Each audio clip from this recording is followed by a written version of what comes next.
अथ श्री दशमहाविद्यास्तोत्रम्। नमस्ते चण्डिके चण्डी चण्डमुण्डविनाशिनी। नमस्ते कालिके काल महाभयविनाशिनी। शिवे रक्ष जगद्धात्री प्रसीद हरिवल्लभे।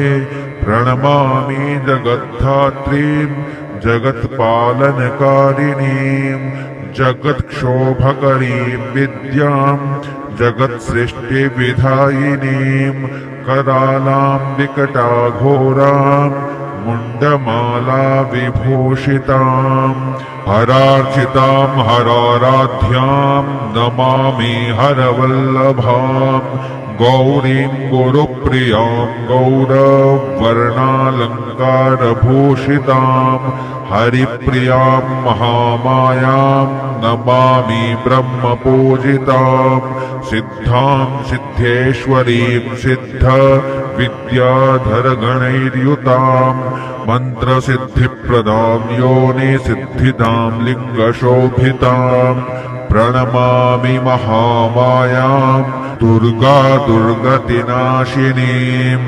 उग्रामुग्रमयीमुग्रतारामुग्रगणैर्युतां नीलां नीलघनश्यामां नमामि नीलसुन्दरीं श्यामाङ्गीं श्यामघटिकां श्यामवर्णविभूषितां प्रणमामि जगद्धात्रीं गौरीं सर्वार्थसाधिनीं विश्वेश्वरीं महाघोरां विकटां घोरनारिणीम् आद्यामाद्यगुरोराद्यामाद्यानाथप्रपूजितां श्रीदुर्गां धनदामन्नपूर्णां पद्मां सुरेश्वरीं प्रणमामि जगद्धात्रीं चन्द्रशेखरवल्लभां त्रिपुरासुन्दरीं बालामबलागणभूषितां शिवध्येयां सनातनीं सुन्दरीं तारिणीं सर्वशिवागणविभूषितां नारायणीं विष्णुपूज्यां ब्रह्मविष्णोहरप्रियां सर्वसिद्धिप्रदां नित्यामनित्यागणवर्जितां सगुणां निर्गुणां ध्येयामर्चितां सर्वसिद्धिदां विद्यां सिद्धिप्रदां विद्यां महाविद्यामहेश्वरीं महेशभक्तां माहेशीं महाकालप्रबोधितां प्रणमामि जगद्धात्रीं शुम्भासुरविमर्दिनीं रक्तप्रियां रक्तवर्णां रक्तबीजविमर्दिनीं भैरवीं भुवनादेवीं लोलजिह्वां सुरेश्वरीं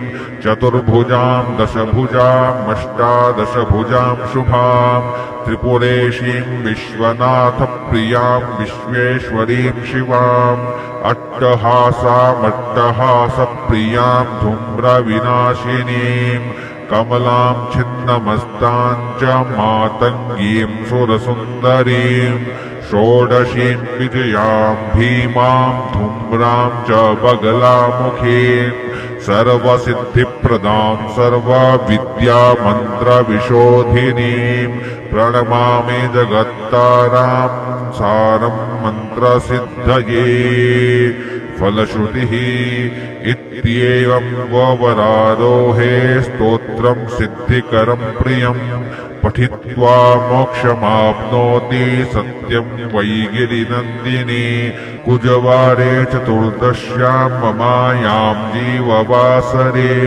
शुक्रे निशिगते स्तोत्रं पठित्वा मोक्षमाप्नुयात् त्रिपक्षे मन्त्रसिद्धिः स्यात् स्तोत्रपाठाद्धि चतुर्दश्यां निशाभागे शनिभौमदिने तथा निशामुखे पठेत स्तोत्रं मन्त्रसिद्धिमवाप्नुयात् केवलं स्तोत्रपाठाद्धि मन्त्रसिद्धिरनुत्तमा जागर्ते सततं चण्डी स्तोत्रपाठात् भुजङ्गिनी इति श्रीमुण्डमाला तन्त्रे एकादशपटले महाविद्यास्तोत्रं सम्पूर्णम्। श्रीजगदम्बार्पणमस्तु।